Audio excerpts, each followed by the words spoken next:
حضور نے اپنے اصحاب کو جمع کیا ایک دن اور فرمایا کہ تم پر ضروری ہے کہ روزانہ صدقہ دو.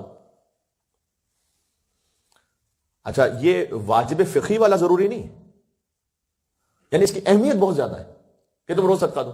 آج ہمارے لیے سننا بڑا آسان ہے، یہ آج ماشاءاللہ کثیر تعداد میں مومنین ہیں جو روز صدقہ نکالتے ہیں، لیکن ایک وہ زمانہ کہ جہاں پر ایک کھجور کو 2 صحابی مل کے کھاتے تھے، اس میں صدقہ بھی دیں.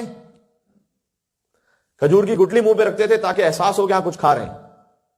پورا پورا دن بھوک سے گزر جاتا تھا، کچھ نہیں ہوتا تھا. زندگیاں فقط 2 لباس میں 1 لباس میں گزر جاتی تھی. یہ نہیں ہوتا تھا کہ وارڈروب میں 25 لباس لٹکے ہوئے، اس میں رسول اللہ کہہ رہے صدقہ بھی دیں. تو آپس میں اصحاب بات کرنے لگے کہ ہم کیسے صدقہ دیں، ہمارے پاس تو کھانا اور یہ سب جو ضرور بیسک نیسیسٹیز ہیں وہ پوری نہیں ہوتی، ہم صدقہ روز کیسے دیں گے. تو حضور نے کہا نہ.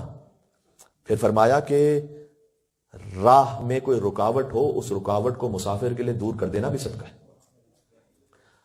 والتبسم فی وجہ اخیک، اپنے بھائی کے چہرے پر مسکرا کر دیکھنا، یہ بھی صدقہ ہے. آپ کسی مومن سے مسکرا کے ملیں اللہ کی خاطر، رسول اللہ نے کہا صدقہ ہے. واسماع الکر، یہ سب حدیث کے جملے. اسماع الکر یعنی جو ڈیف ہے، یعنی سن نہیں سکتا، جو اس کو سننے میں مدد کرنا، اس وقت رسول اللہ نے فرمایا یہ صدقہ ہے.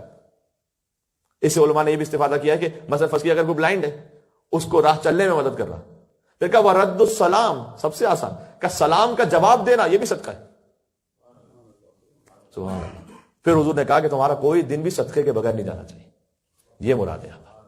ایک مل کے صلوات بھیجیں سرکار خاتم مرتبہ محمد مصطفیٰ صلی اللہ علیہ وآلہ وسلم پر.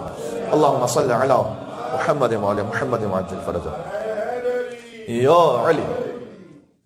تو یہ 4 ایگزامپلس دی حدیث میں، 4 ایگزامپلس دی کہ راستے سے رکاوٹ دور کرنا یہ صدقہ ہے. کسی بہرے کے لیے سننے کا اہتمام کروانا یعنی اس کی مدد کرنا یہ صدقہ ہے.